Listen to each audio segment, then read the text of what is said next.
Chers étudiants, mesdames, messieurs, dans ce cours de droit international humanitaire, je vais essayer d'apporter quelques éléments de réponse à la question de savoir est-il possible d'humaniser la guerre par le droit. On peut définir le droit humanitaire comme étant la partie du droit international public qui a pour objectif la protection de la personne humaine et les biens à caractère civil tels que les hôpitaux, les écoles, etc. en temps de guerre ou de conflit armé. Dans ce sens, l'une des questions qui s'oppose lorsqu'on définit le droit international humanitaire consiste à savoir s'il est possible de réglementer la conduite des combattants ou belligérants par l'humanitaire. L'idée paraît un peu paradoxale parce que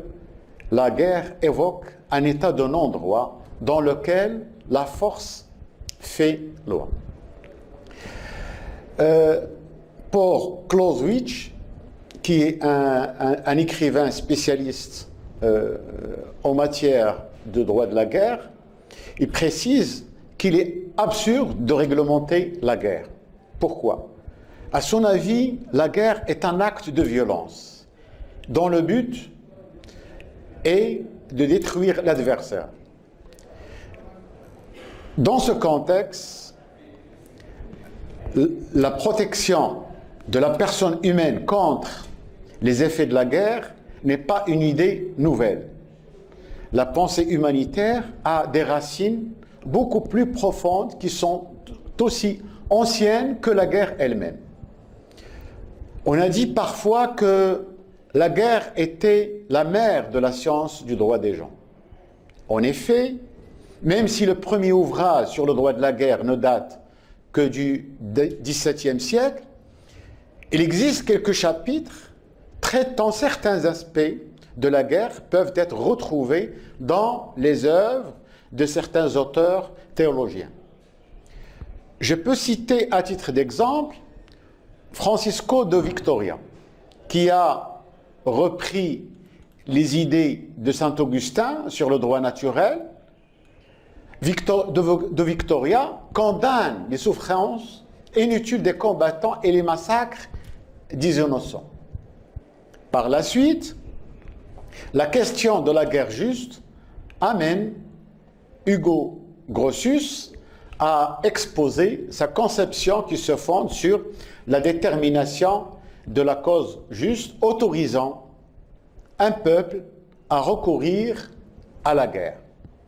Grotius fut le premier auteur à dire que la juste cause qui autorise le droit à recourir à la guerre n'abolit pas le devoir des combattants ou les belligérants de respecter les lois et coutumes de la guerre. Pourtant,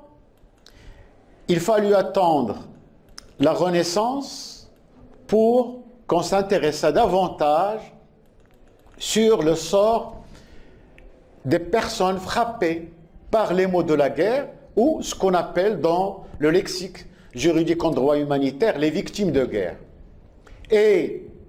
les vrais protagonistes du droit humanitaire apparaissent au siècle des Lumières. Ce sont eux qui vont formuler la doctrine humanitaire, selon laquelle la guerre devrait se limiter au combat entre les militaires ou toute personne qui porte ouvertement les armes sans causer de mal ni à la population civile ni à des biens n'ayant pas un caractère militaire. Le principal artisan de cette conception fut Jean-Jacques Rousseau. Alors Jean-Jacques Rousseau a détruit totalement les thèses de Hobbes, à savoir que la guerre est naturelle à l'homme et qu'elle se justifie par la raison souveraine de l'État, pour qui les individus sont des sujets. Toutefois, dans sa forme moderne, le droit international humanitaire trouve son origine au XIXe siècle. En juin 1859, la bataille de Solferino, au nord de l'Italie, oppose les Français et les Sardes d'un côté et les Autrichiens de l'autre. En 15 heures, cette bataille de Solferino fait 38 000 morts et blessés. L'insuffisance des services de secours fait que la plupart des blessés sont abandonnés sans soin dans le champ de bataille. À la suite de cette expérience, Henri Dunant, le père spirituel du droit international humanitaire, va écrire un ouvrage intitulé « Un souvenir de Solferino », dans lequel ce médecin suisse relate les souffrances des blessés pendant cette bataille. Par la suite, l'ouvrage de Henri Dunant, publié en 1862, a contribué à la création, une année après, au Comité international et permanent de secours aux militaires blessés, ce qu'on appelle après le CICR, le Comité international de la Croix-Rouge, ainsi que la mise en place de la première convention de Genève du 22 août 1864 pour l'amélioration du sort des militaires blessés dans les armées en campagne. En revanche, l'expérience de la Deuxième Guerre mondiale a révélé l'insuffisance du droit humanitaire à l'époque. Dès lors, sous l'influence du CICR, le Comité international de la Croix-Rouge, 4 nouvelles conventions de Genève sont adoptées le 12 août 1949. Alors, pour les 4 conventions de Genève de 1949, on peut citer la première convention qui est relative à l'amélioration du sort des blessés et des malades des forces armées en campagne. La deuxième convention est relative à l'amélioration du sort des victimes de guerre, ça veut dire les blessés, les malades et les naufragés sur mer. La troisième convention est relative au traitement des prisonniers de guerre, ainsi que la quatrième et dernière convention, elle est relative à la protection de la population civile en temps de conflit armé. Si vous permettez, chers étudiants, je vais passer dans un premier chapitre à la portée et au contenu du droit international humanitaire. Il est important de souligner que lors de la conférence diplomatique de Genève de 1949, la majorité des grandes puissances, les États les plus puissants qui ont gagné la Deuxième Guerre mondiale, étaient particulièrement hostiles ou réticentes à toute référence aux conflits non internationaux dits internes. Pourquoi? Leur crainte était grande de renforcer les groupes rebelles ou insurrectionnels en les faisant apparaître comme des véritables parties belligérantes du conflit armé. Les grandes puissances, lors de cette conférence diplomatique de 1949, ont considéré que l'adoption des dispositions du droit international humanitaire selon les 4 conventions de Genève de 1949, applicables aux conflits n'ayant pas un caractère international ou aux conflits internes, c'est porter ouvertement, selon ces dispositions, une atteinte à la souveraineté nationale, à l'intégrité territoriale, ainsi qu'au maintien de l'ordre public. C'est la raison principale qui explique en quelque sorte le fondement du droit humanitaire sur la distinction entre les belligérants réguliers et les belligérants non réguliers, entre le conflit armé international et le conflit armé non international. C'est un résultat d'une situation relative au refus plutôt des États de considérer les insurgés comme des combattants légitimes pour ne pas leur accorder le traitement humanitaire sur le même pied d'égalité que les combattants réguliers, à savoir les combattants qui appartiennent aux forces armées régulières, les États. En revanche, la conférence de Genève de 1949, dans sa volonté d'éviter l'introduction de toute condition susceptible de conduire le gouvernement légal en question à un refus d'application du droit international humanitaire, s'est abstenu de définir le terme du conflit armé non international. Autrement dit, si on fait recours aux dispositions du droit humanitaire dans les 4 conventions de Genève, nous n'allons pas trouver une définition claire que ce qu'on entend par le conflit armé international. Le grand souci lors de la conférence de Genève de 1949 était d'éviter toute introduction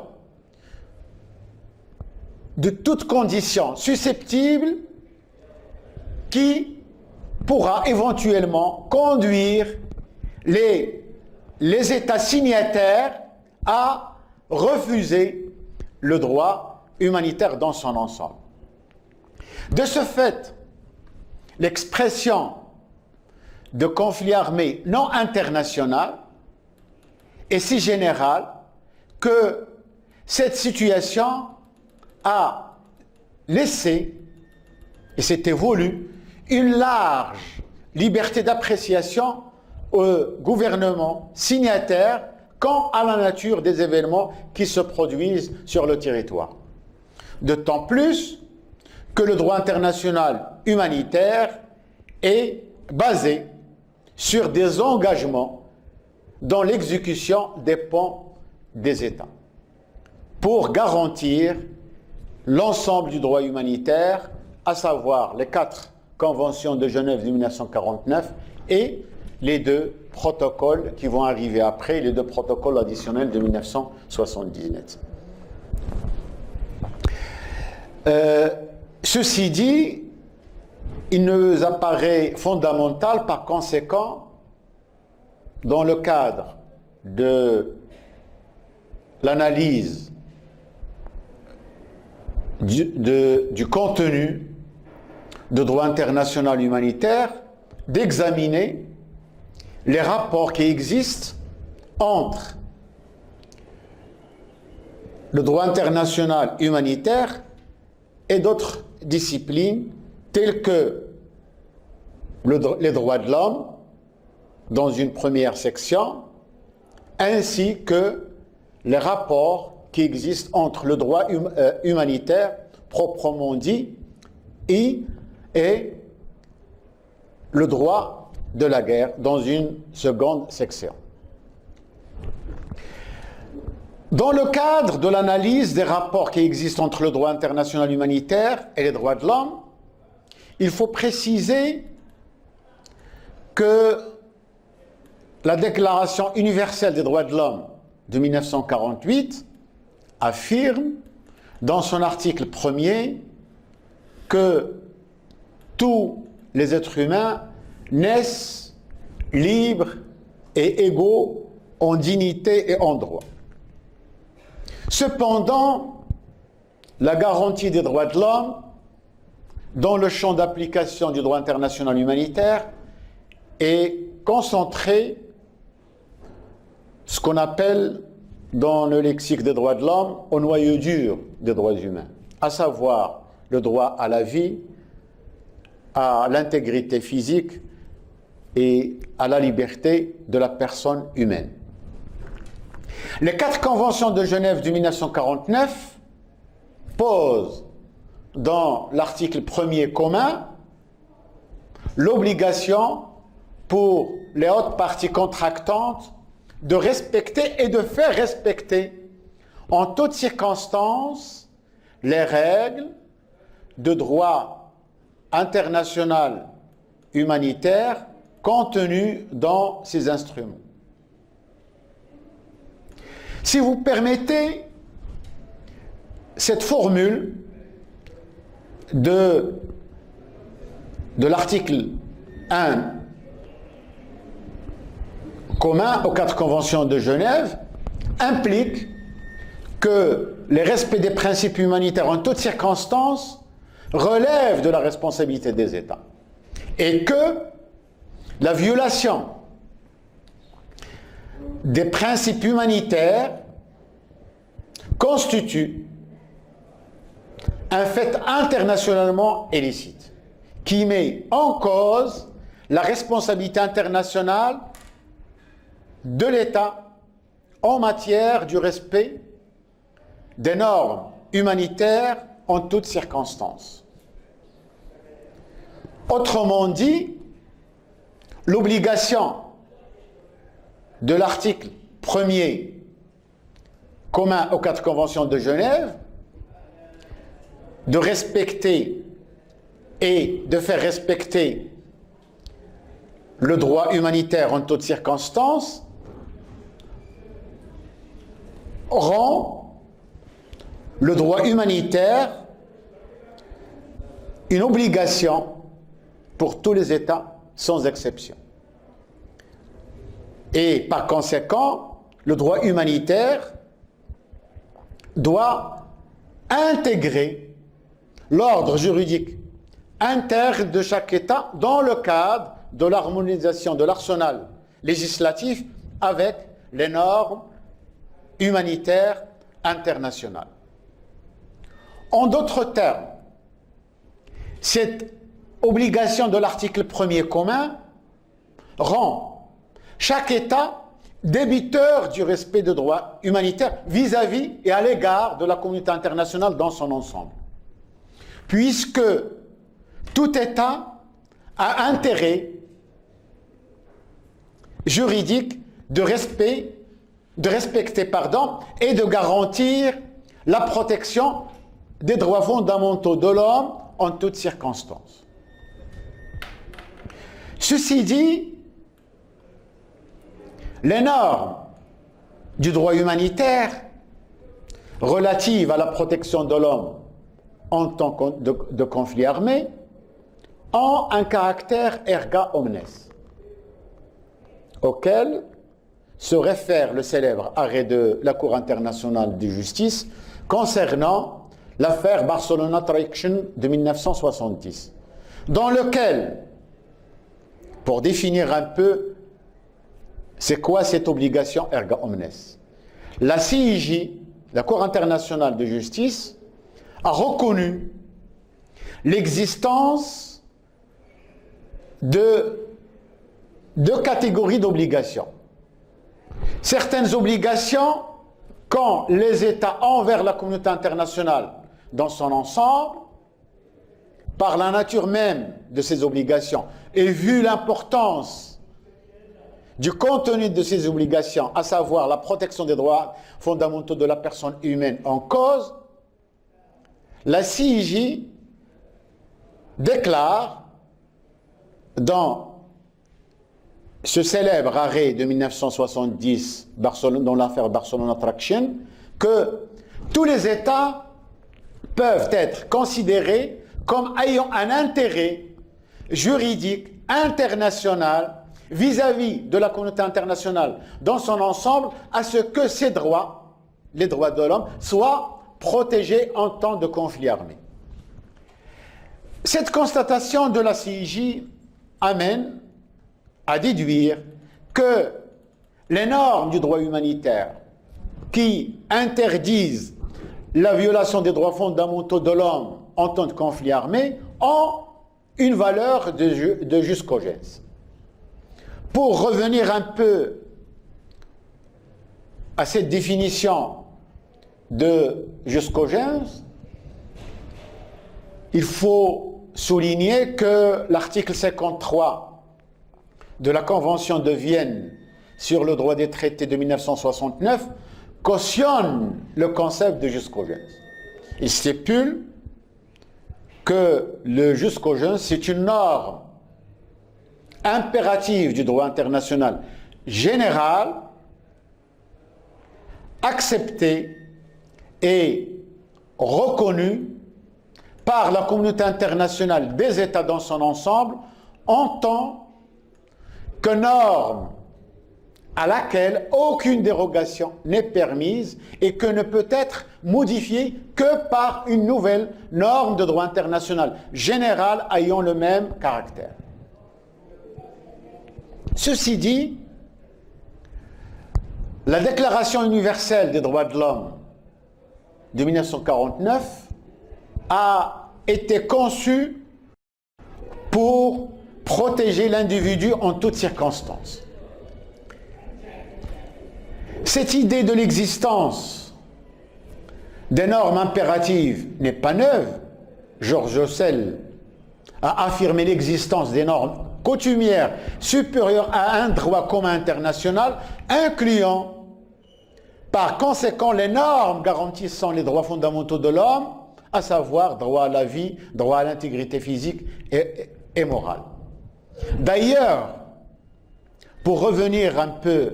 à l'arrêt de Barcelone Attraction, la CIJ a mis l'accent sur l'intérêt juridique que possèdent tous les États à la protection de certains droits et sur le caractère erga omnes des obligations correspondantes, et une distinction doit être faite et établie entre les obligations des États envers la communauté internationale dans son ensemble et celles qui naissent vis-à-vis d'un autre État dans le cadre de ce qu'on appelle les rapports diplomatiques. Ceci dit, si vous voulez, la CIJ a distingué entre deux catégories d'obligations. Les obligations erga omnes, que tous les États ont un devoir de respecter les droits de l'homme en toutes circonstances vis-à-vis de la communauté internationale dans son ensemble, et la deuxième catégorie d'obligations est relative ou bien s'inscrit dans le cadre de la protection diplomatique. Dans ce contexte, le professeur des droits de l'homme de l'université de Montpellier, Frédéric Sudre, constate que dans son ouvrage Le droit international des droits de l'homme, constate que par leur nature, les premières obligations erga omnes concernent tous les États. Pourquoi? Vu l'importance des droits en cause, le noyau dur des droits de l'homme, tous les États peuvent être considérés comme ayant un intérêt juridique à ce que ces droits soient protégés. On peut déduire ce qu'il vient de préciser Frédéric Sudre, que les droits fondamentaux de la personne humaine, ce sont des droits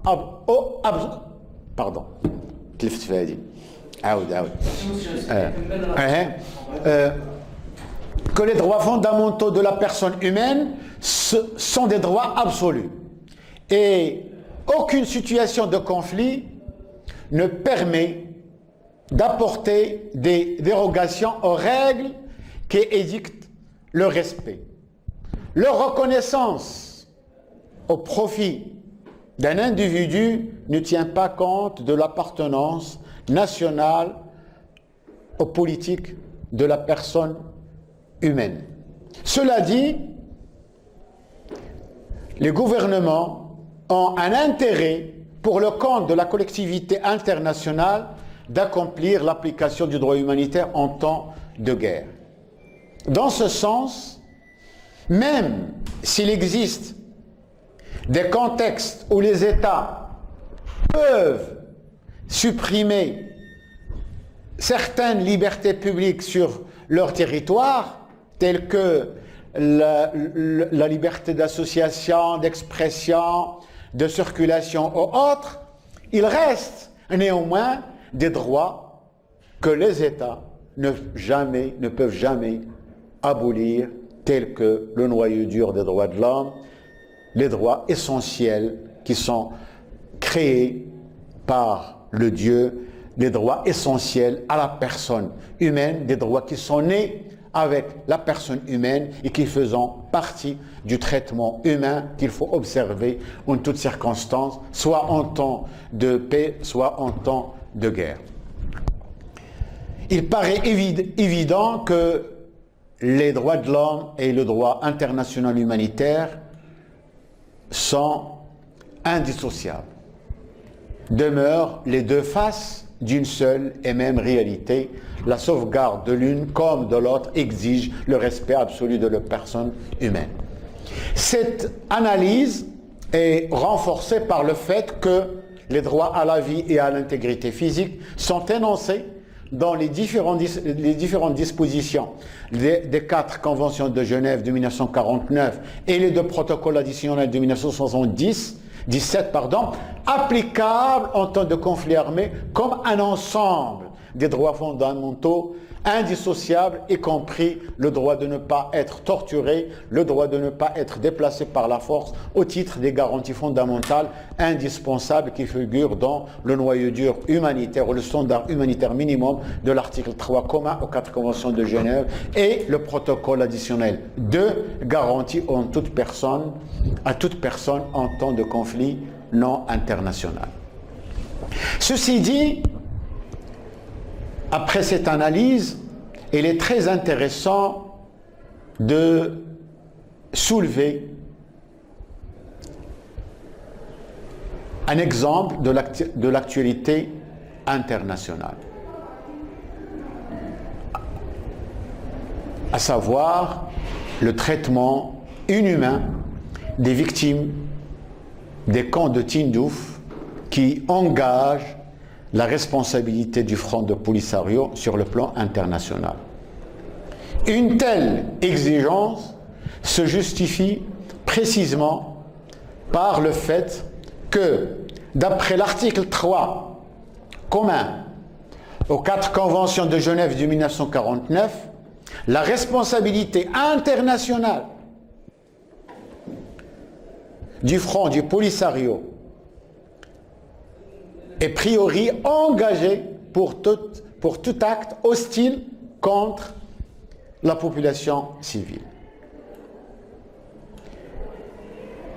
Selon les dispositions de l'article 3 commun des 4 conventions de Genève applicables en temps de conflit interne, la protection des droits à la vie et à l'intégrité physique des victimes des camps de Tindouf est liée aux droits du peuple sahraoui, puisque certains droits de l'homme peuvent être revendiqués collectivement. Le plus important est le droit à l'existence de cette population sahraoui qui se trouve dans les territoires algériens, dans les camps de Tindouf. Ce droit individuel est reconnu, le droit à l'existence est reconnu à chaque personne humaine lorsqu'il est menacé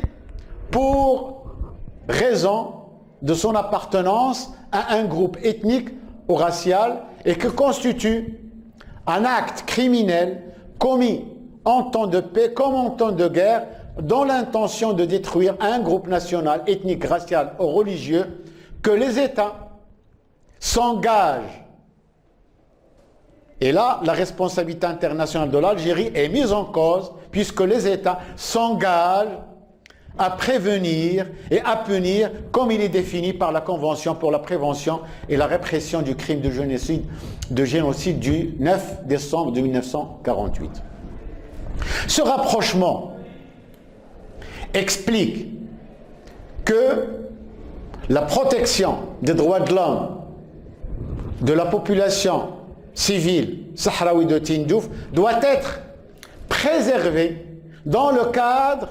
du droit à l'autodétermination. De ce fait, ces violations du droit humanitaire et des droits de l'homme fondamentaux de la population civile détenue dans les camps de Tindouf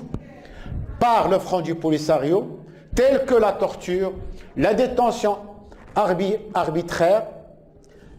l'interdiction de la liberté de circulation et les disparitions forcées, finissent dans leur accumulation par être une volonté d'extermination toute personne sahraoui qui revendique le droit de retour à la mère patrie, le Maroc, ce qui constitue un crime contre l'humanité et une atteinte des droits des peuples à l'autodétermination. Maintenant, si vous permettez, chers étudiants, mesdames, messieurs, je vais passer à la section 2 pour analyser quels sont les rapports qui existent entre le droit humanitaire proprement dit ou le droit de Genève et le droit de la guerre, le droit de la haie. Ayant pour objectif le respect de la personne humaine en temps de conflit armé, le droit humanitaire au sens strict se compose de deux branches, le droit de Genève et le droit de la haie. Le droit de Genève ou le droit humanitaire proprement dit a pour objectif la protection des victimes de guerre, soit les militaires blessés, les prisonniers de guerre, ainsi que la population civile ou toute personne qui ne participe pas aux hostilités. Pour ce qui concerne le droit de la haie ou le droit de la guerre proprement dit, qui trouve ses origines dans les deux conventions de la haie de 1899 et 1907. Alors, pour le droit de la haie ou le droit de la guerre, il a pour objectif la réglementation de la conduite des belligérants pendant les hostilités et les opérations militaires et limite par conséquent le choix des belligérants des moyens de guerre. Dans ce contexte, le droit international humanitaire applicable en temps de conflit armé protège les membres des forces armées qui ont déposé les armes ainsi que les personnes qui ont été mises hors de combat, soit par blessure, maladie ou détention, et seront traités avec humanité sans aucune distinction basée sur le caractère défavorable relatif à la race, la couleur, la religion, le sexe, la naissance, la croyance religieuse, la fortune ou tout autre critère analogue. Aussi, le droit humanitaire interdit les meurtres, les tortures, les prises d'otages et les traitements humiliants et dégradants, ainsi que les condamnations prononcées et l'exécution effectuée sans aucun jugement préalable rendu par un tribunal constitué assorti des garanties judiciaires fondées sur le procès équitable. Cela dit, la question fondamentale qui se pose consiste de savoir comment les États signataires des conventions du droit humanitaire peuvent accepter de garantir les dispositions des 4 conventions de Genève de 1949 et des 2 protocoles additionnels de 1977 aux rebelles et aux insurgés qui ne reconnaissent même pas le droit. Toutefois, la non-application des principes du droit de la guerre ou de jus in bello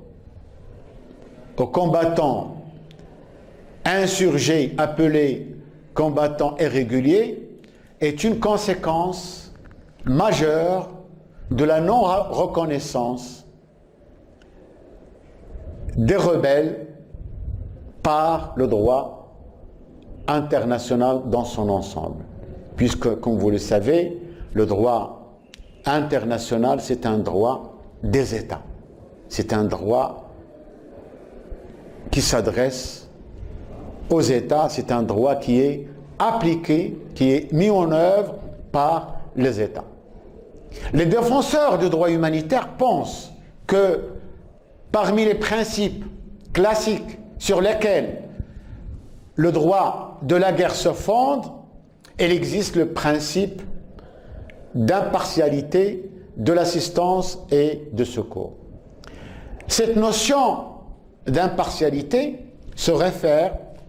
à une sorte de morale humaniste universelle qui peut, par définition, entrer en vigueur à chaque situation de conflit armé en toutes circonstances et traiter avec humanité sans aucune distinction de caractère défavorable basé sur la race, la couleur, la religion, la croyance ou tout autre critère analogue. Ce constat analytique permet de mesurer la distance qui sépare le droit de la guerre et la réalité de la communauté internationale. Parce que, d'après plusieurs exemples de l'actualité internationale contemporaine, nous avons l'impression que la morale et l'éthique occupent une grande place dans les dispositions du droit humanitaire et du droit de la guerre. Cette constatation nous conduit à nous interroger comment la communauté internationale pourra garantir une protection humanitaire aux insurgés qui font recours aux armes pour détruire les États et pour porter atteinte et qui portent atteinte à l'intégrité territoriale et à la souveraineté nationale des États membres de la communauté internationale. Il s'agit en effet d'un véritable défi au droit de la guerre, que représentent aujourd'hui des situations de conflit n'ayant pas un caractère international, puisque toutes les dispositions du droit humanitaire ne sont pas respectées dans la réalité de la communauté internationale. Ça, c'est un fait, c'est que aujourd'hui, le problème du droit humanitaire ainsi que du droit de la guerre se situe dans le non-respect et les violations graves qui constituent des crimes contre l'humanité, puisque tous les États souverains, même s'ils sont engagés, ils sont signataires des 4 conventions de Genève et des protocoles additionnels, mais en réalité ne sont pas engagés à respecter le contenu de droit international humanitaire pendant les conflits armés. Ceci dit, il est impossible, à mon sens, d'appliquer l'ensemble des principes de jus in bello au conflit suscité à l'intérieur de l'État, ces conflits qui ont une dimension politique qui reste fermée à toute réglementation malgré l'existence du droit international humanitaire et le droit des conflits armés. D'autant plus que le droit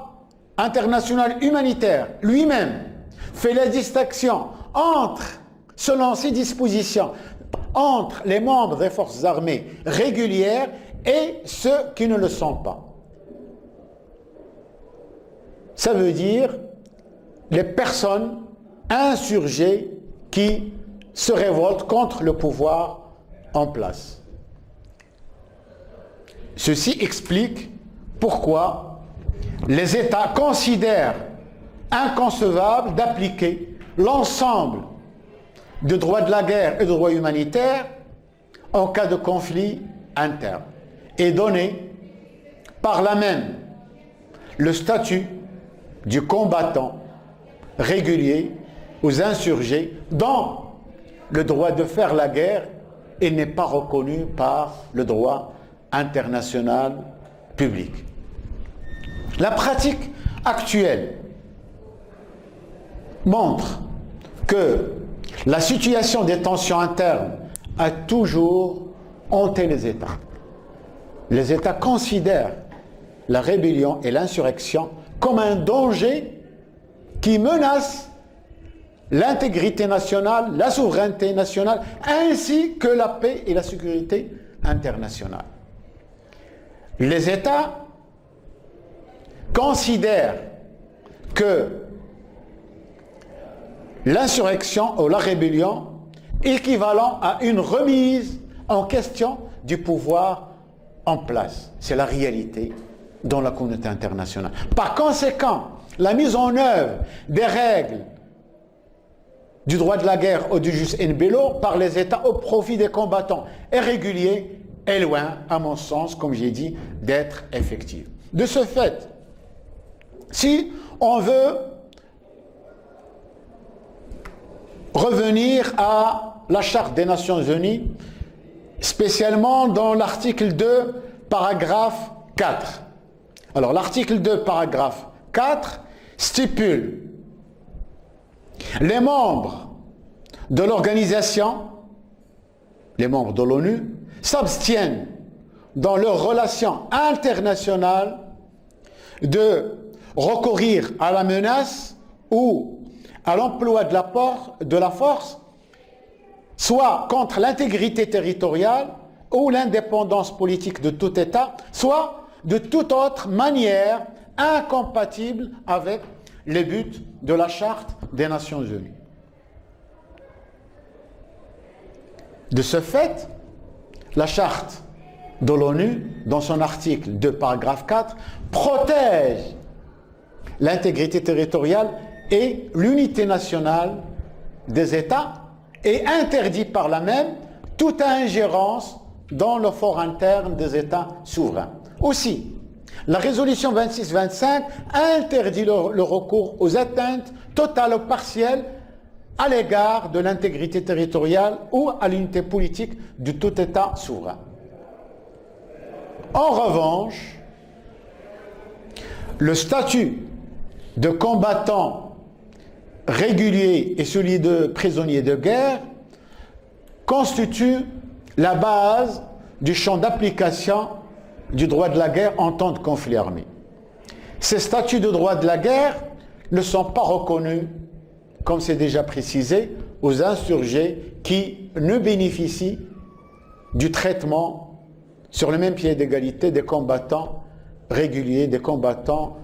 appartenant aux forces armées régulières.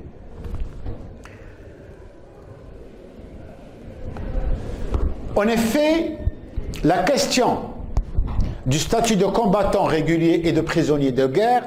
a toujours provoqué un débat juridique et politique dans les conférences du droit international humanitaire applicables dans les conflits armés.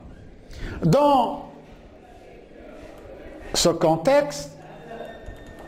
la troisième convention de Genève de 1949 relative à la protection du prisonnier de guerre a introduit une innovation concernant l'énumération des catégories de personnes ayant droit au statut de prisonnier de guerre. La dite convention considère qu'ils sont prisonniers de guerre au sens de la présente convention, les membres des forces armées d'une partie au conflit et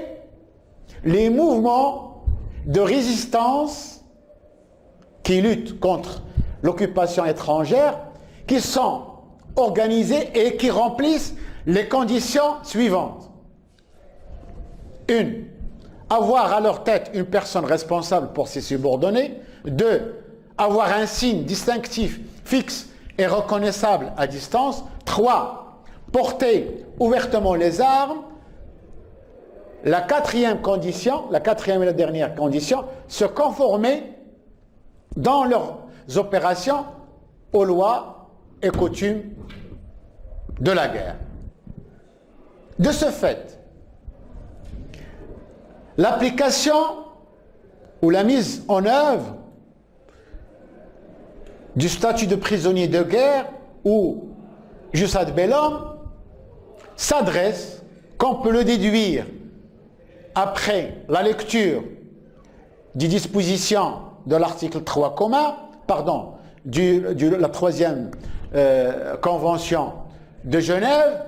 1949, s'adresse plutôt à un modèle bien précis,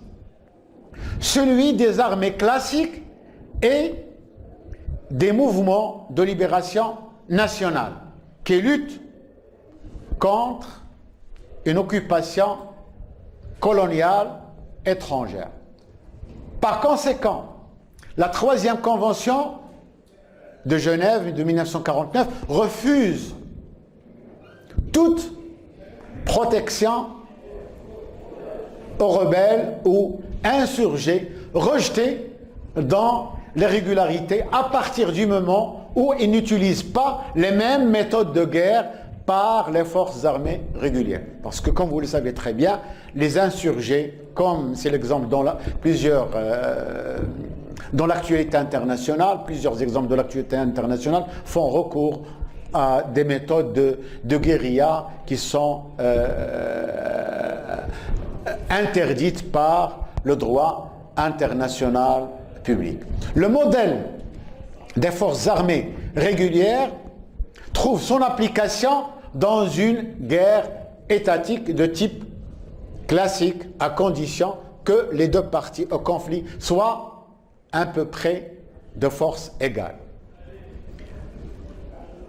Cela dit, le droit de guerre, le droit des conflits armés, a réservé l'emploi du terme combattant à tous ceux et seuls ceux qui ont le droit de participer directement aux hostilités. Ça veut dire les forces armées régulières appartenant aux États ainsi que les combattants réguliers des mouvements de libération nationale. Donc, à ceux qui sont qualifiés au regard du droit international public comme combattants légitimes, en laissant de cette manière, en dehors du terme de combattant, ceux qui n'ont pas le droit de combattre selon le droit international public. En effet, le droit de la guerre a donné aux États la possibilité de traiter les groupes insurrectionnels qui prennent les armes contre les pouvoirs en place comme des simples criminels de droit commun au nom des nécessités militaires et au nom de l'ordre public interne. Ceci dit, le conflit armé non international est resté comme un simple accident exceptionnel dans la vie des États pour laquelle aucune disposition du droit humanitaire ne considère le parti insurgé apte à avoir une personnalité juridique en tant que sujet de droit. Or, la réalité internationale a montré que les conflits non internationaux sont devenus plus fréquents que les guerres ordinaires et souvent plus meurtriers, ce qui implique que tous les actes de violence perpétrés par les insurgés tombent automatiquement sous le coup des règles de droit pénal interne avec toutes les conséquences qui peuvent en résulter. Il est évident que le droit de la guerre ne reconnaît pas la règle de l'égalité entre les combattants réguliers et les insurgés, et que, par conséquent, le souci du droit de la guerre est de ne pas donner un certain avantage militant, un avantage militaire, je veux dire, quelconque aux insurgés pour établir un rapport égalitaire du respect des lois et coutumes de la guerre d'une manière plus correcte.